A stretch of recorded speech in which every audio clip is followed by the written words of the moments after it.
Hello everybody, it is me, HeyArcher. Welcome back to my channel if you're watching on YouTube. Welcome back to my stream, my whatever you call it in Podcastville, as Joey Diaz says. Thank you. Thank you for being here. Thank you for watching. This is episode 183. I am sad. I wish this was episode 184, primarily because I just watched the Wonder Woman 1984 trailer. It was awesome. At the time of you watching or listening, my trailer reaction is already released. So make sure you head on over to youtube.com/a whole bunch of random letters and numbers. You can just search for HeyArcher on YouTube. But I need you guys to help me out on this channel. Not for monetary reasons, but if you subscribe to my YouTube channel and my subs raise, my views go up, then I can actually make youtube.com/HeyArcher. I would love for that to be just a URL on its own. That'd be a huge accomplishment. And to do that, I need subs. No, not those kind of subs, you awkward DOMs. I mean subscribers. So make sure you head on over to youtube.com and type in HeyArcher, hit subscribe. If you've already done so, thank you. You guys have gotten me closer and closer to hitting 100. That would be amazing. I've already done 100 videos. I've done way more than 100 videos at this point. So maybe I'll do something cool for my 100th video on YouTube. I'd love to do something cool for episode 100 of the HeyArcher show. So for all of you that have been with me from the beginning, to all my new friends, welcome. This is a channel where I love discussing everything nerdy, from not only media as a whole, but even just being a nerdy. I almost said normal, but that I'm far from, and most of us are far from. But from everything media related in the nerd world to even just your day-to-day life being a nerd. I'm hoping that you guys, when you get a chance, can submit questions and comments on my social media, HeyArcher across the board. I might start doing this thing where before I start filming, I post for somebody to submit some questions, and I can answer that there. Maybe down the road, I will be able to allow you guys to call in. That'd be pretty fun. Before that happens, maybe I'll just do some sort of Dropbox where you can record a question or video, drop it in there. I add it on the next episode, and it'd be a fun way for us to interact until I can get some guests on the show, which would be fun.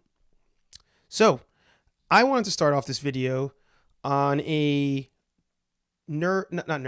on a negative but positive type of discussion. Now, last week, I believe, I released a video titled along the lines of, why am I not making Star Wars videos anymore? Or I quit making Star Wars videos, something to that nature.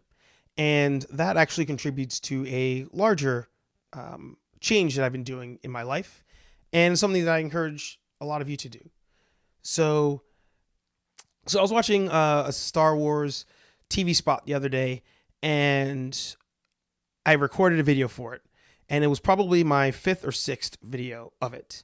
Now, if you haven't watched that video on YouTube, I highly suggest you go watch it. If not, I'll kind of give you some bullet points here.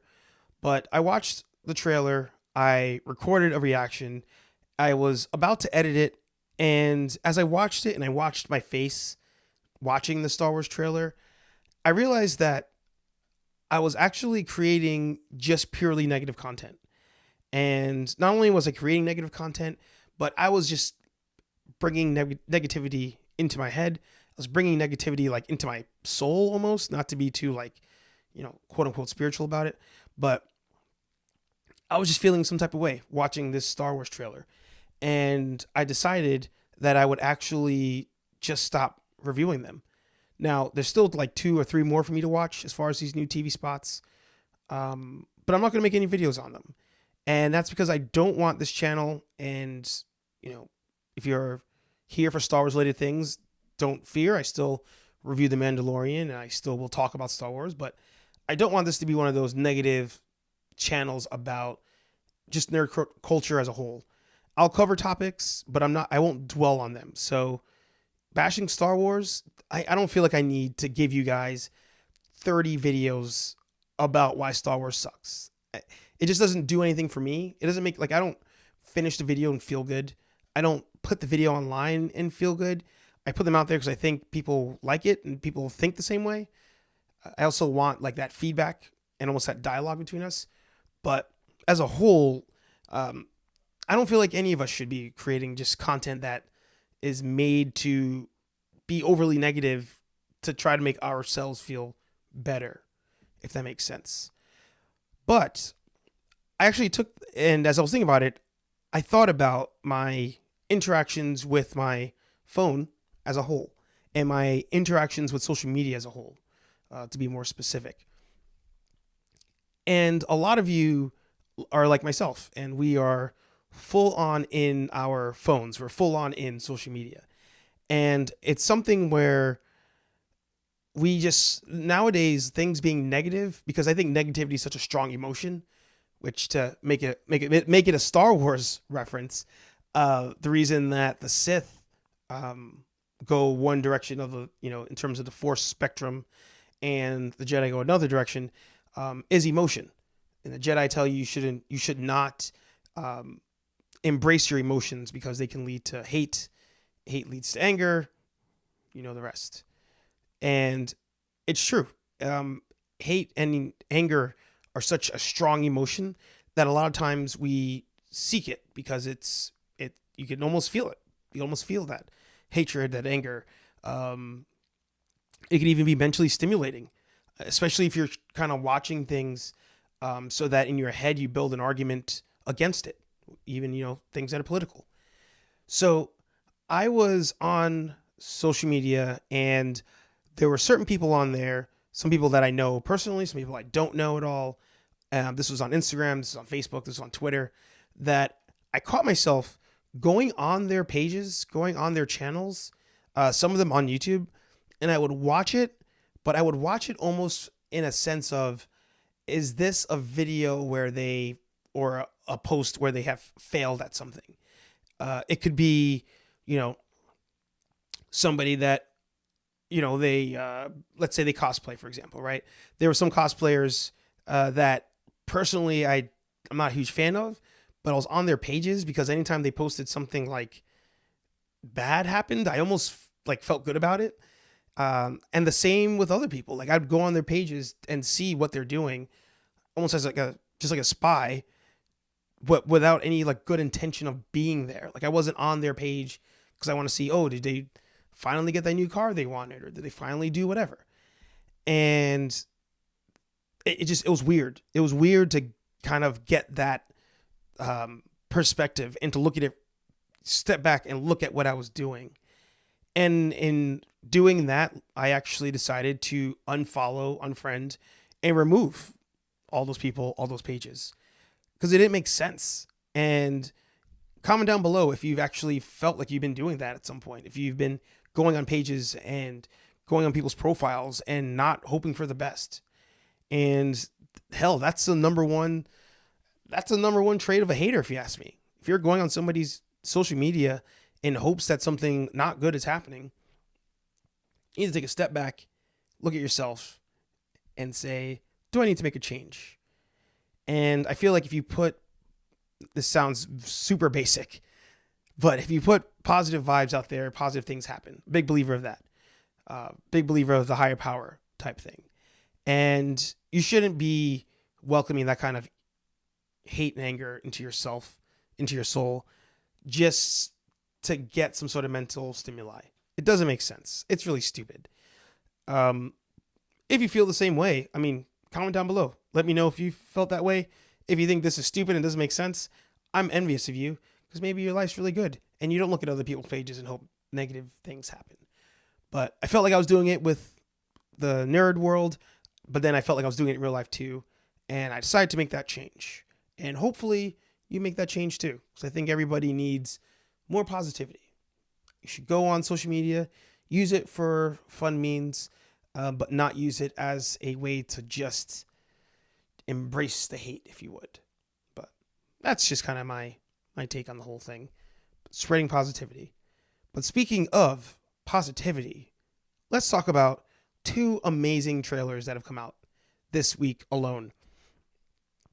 Now, harping on the negativity thing here, there was a huge backlash in Hollywood. I've talked about this before. I don't think I've talked about it on HeyArcher as far as the podcast versions, so I will just quickly touch on it. But there was a huge backlash in Hollywood over the last couple of years, and it did start with Star Wars and kind of branched off from there, where you would have these movies come out where you'd have a female lead, and all of a sudden, because the fan base did not like the movie, the fan base was then deemed sexist or racist or any kind of ist. And the fans came back and said, of course, hey, that has nothing to do with it. We just want good stories. So, for example, Ghostbusters bombed. The New Men in Black bombed. And these were not things that failed because fans didn't like the fact that they had women in the movie or anybody different than the original cast. It was just that these were not good movies. The stories were not good. And some of them were set to fail. Some of them from the jump when you watched it, you were like, you know what? I'm tired of another reboot. I'm tired of another rehash of something. So some of them were destined to fail. But overall, Hollywood and the fans just, again, a lot of negativity between the two as to why you hate it. That one blames this side, one blames that side, etc. This week, things changed. Things changed again. And I love it because two different movies with female leads, two different companies, and both are getting amazing reactions. And 2020, I feel, is going to be, and again, to sound basic and cheesy, 2020 is going to be that year of positivity in the nerd world. I just feel it. And hopefully in your life too, but in the nerd world for sure. Black Widow and Wonder Woman 1984. Two trailers that dropped today. Now, it's funny because I can remember back in the day when Batman vs. Superman and Civil War trailers came out around the same period. And I felt the same way. One movie was amazing, one movie was not. It would be ironic if, in this case, the studios were reversed, where the one movie that does amazing and is amazing is Wonder Woman, and the movie that is not amazing is Black Widow. That'd be ironic, but I actually want them both to do awesome. Now, for full kind of breakdowns and stuff on this channel, of course, you can go watch those videos. If you're listening, head over to YouTube, full breakdowns there. But both trailers just, to me, raise the bar as far as what we need out of superhero movies. And it's great because they're both throwbacks, right?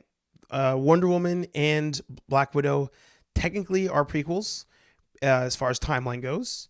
Black Widow, I believe, takes place before Civil War. Don't necessarily quote me on that. It takes place before Civil War with Natasha going back to Russia. And it has to do with the Red Room, where she learned how to be an assassin and all that goodness. And then we have Wonder Woman 1984, which is, of course, a prequel to all the Justice League movies, but it's a sequel to the original Wonder Woman movie. Now, the funny thing with both movies is there are going to be certain limitations of things they can't do in the movies, which is fine. But just to appease the nerds, I hope the studios both equally pay really close attention to that. Because you can't have them do certain moves or use certain powers or reference certain things that they did not reference in the previous movies. Because continuity-wise, it will not make sense. So that aside, super excited for these movies. Both characters, people have been clamoring for movies from them. People have wanted a Black Widow movie for years, and people have wanted that Wonder Woman sequel for the longest time. Now, two things there's one major thing that's going to make these movies different, and that's the fact that Black Widow still takes place in the Marvel Cinematic Universe. It's still part of the larger story that was leading into the Infinity War saga. However, it's the first movie in the new phase of movies. So it kind of steps on both sides of the fence, if you would. But Wonder Woman is a sequel to those movies. However, this is one of the first movies post DC saying that they're not going to have their larger cinematic universe. So, what does that mean? Before, DC was trying to copy the Marvel formula, right? So the Batman movie, you had Man of Steel that came out some years back, and then you had Batman vs Superman, and Batman vs Superman kind of was the springboard for introducing Aquawoman, introducing Aquaman, introducing Wonder Woman, Flash, all that kind of stuff. It was a springboard for that. So a larger universe where the characters could jump movie to movie, cameo, do that kind of thing. Now, DC being the mess that it is, and it's funny, I don't want to be super negative about it. I will make a review on the DC Universe app as 1 year in for me. So stay tuned for that. But one of the things that DC does not excel at is live action. It's not so far been their wheelhouse as a whole. Now, yes, Wonder Woman was amazing. I actually enjoyed Justice League, but I know most people didn't. I've still not seen Shazam, and I've still not seen Aquaman. But that being said, and with them referencing the other movies, the plan going forward, now that Superman Henry Cavill is gone, or at least said he might come back, but especially now that Ben Affleck is gone as Batman, they are going to not have this be one cohesive universe anymore. Because you can't just have another Batman jump in. And it'll, as a fan, as super fans of it, no pun intended, if they changed the actor in the movies, I don't think you'd be bothered. I wouldn't be bothered. I would just let the ball keep rolling. But as a hardcore fan, super fan, whatever you want to call yourself, you are always to remember you're not the target audience. Target audience is always going to be casuals. And if you take a big franchise like that and start switching out actors but keeping the names the same, the studios are concerned that the masses will get confused, masses will not see the movie will fail. Essentially what you're dealing with. So if I was DC and I thought they were going to do this in Joker, please stop listening now if you've not watched Joker and you don't want me to spoil it. But what I thought was going to happen in Joker at the end was Martha Wayne and Thomas Wayne in the alley were not going to die. I actually thought when it was happening in the moment that when that criminal went in that alleyway and ran into Thomas, Martha, and Bruce, they would shoot at them, kill Bruce, and now you have the Flashpoint universe. And I thought by having that happen in the Joker movie, that would then happen as a whole, and now a new timeline's created, and now the universe where Aquaman is still Jason Momoa, Shazam is whatever his name is, Wonder Woman's still Gal Gadot, they still exist, but now that Bruce Wayne is dead, you don't need to have Ben Affleck there anymore. And in the Flashpoint universe, Superman does exist, but he's not Superman until he's found by Flash. So you still have Ezra Miller. He'd still be kind of that awkward point of contact. But I still think he wants to play Flash. So that could have been your intro to the whole Flashpoint universe. There's a different Batman. Wonder Woman's a different person. Aquaman's a different person. But I think by the time those decisions were being made, Wonder Woman 84 was already in progress. Can't change it then. So I thought it was going to happen. Maybe that's still going to happen. What still is going to happen. I know DC really wants to do a Flashpoint movie, and they should, but this should not be a movie that gets rushed. This needs to be a movie that's very well thought out, and you need to figure out if you're trying to do a large universe or keep the movies individual. And for now, I say you keep them individual, multiverse it, do whatever you need to do. Currently, Crisis is happening on the CW, so people online have been having mixed reactions to that. I will be speaking with Jeffrey Raptor pretty soon. He was in a previous discussion on Titans, and we will talk about the Crisis event that's going on.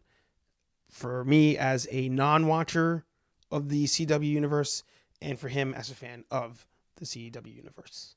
So stay tuned for that. But both trailers are amazing. both have some big shoes to fill. Since Endgame was a huge end to the Marvel Cinematic Universe in that phase, and Wonder Woman is on the heels of a universe that fell apart, and not fell apart in the movies, but fell apart off screen. So I'm excited. I think they're both going to be amazing. The trailers were great. I look forward to more trailers on them. Not too many, but I want to see more content. But this, and I say but a lot, so I apologize. I'm working on that. This brings us to the third part of today's show. And this is going to be your dating segment of the HeyArcher show, because I am always, as I mentioned before, super into society as a whole and how people mix and match and mingle and all that stuff. But it always has to revolve around nerd things, of course, because that's why we're here. And I'm going to pose a question to all of you.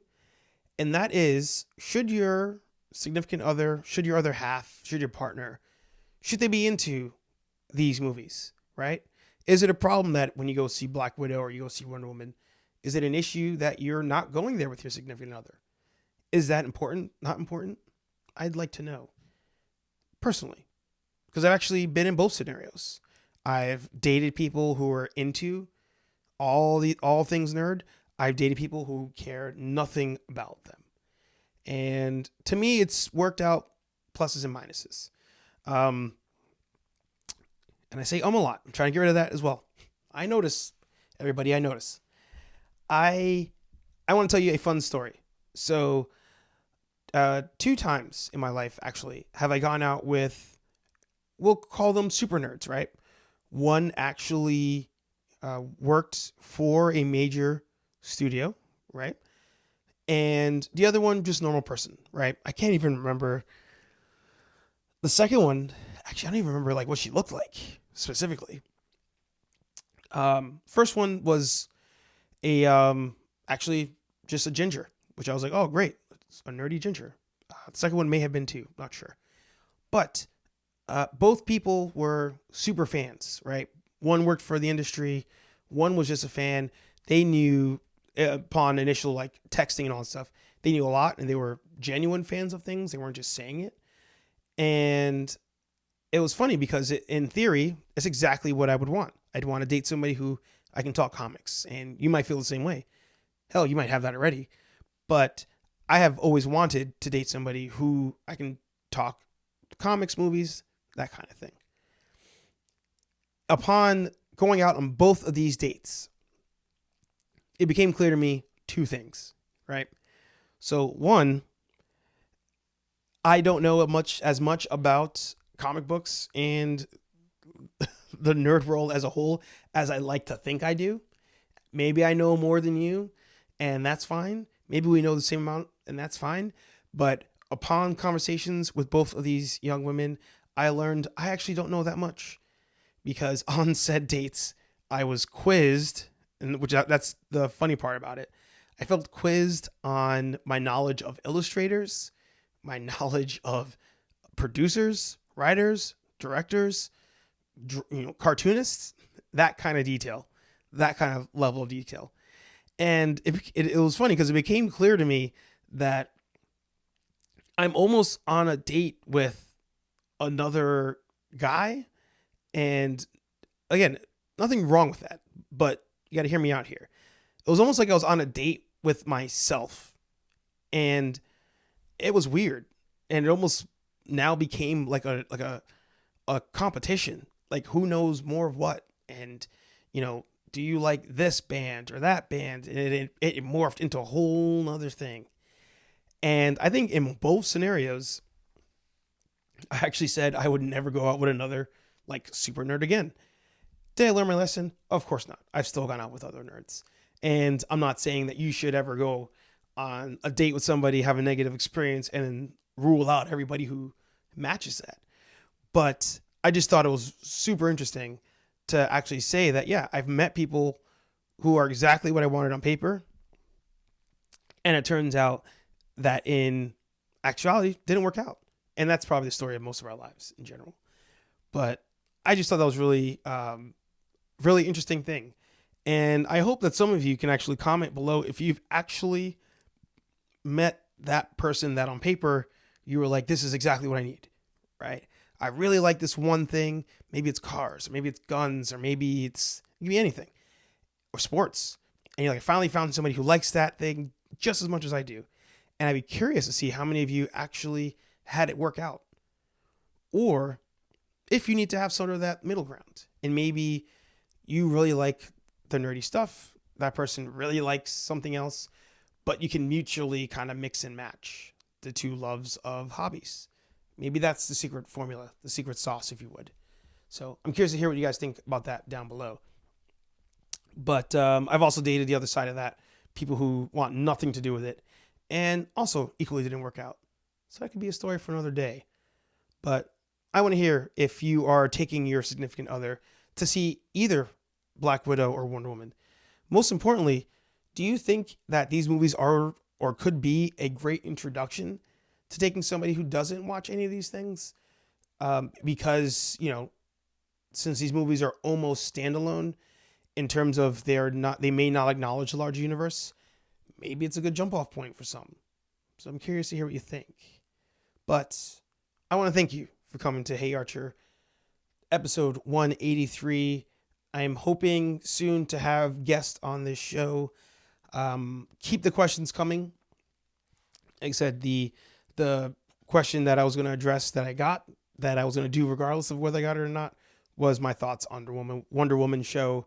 Mr. Eugene S. Robinson, I may not address your question because I don't feel like getting flagged on YouTube. But maybe that will be an offline question and answer segment. But thank you again for watching. Thank you again for listening.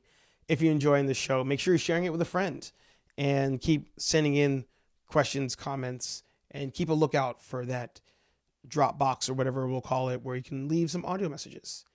And enjoy your week. Remember, spread that positivity. Don't spread negativity. Remove the negativity from your life. Just erase it all. Come back next week and tell me how it worked out for you. Thanks for watching. I'm Hey Archer. I will see you or listen to you or talk to you in the next episode. Peace.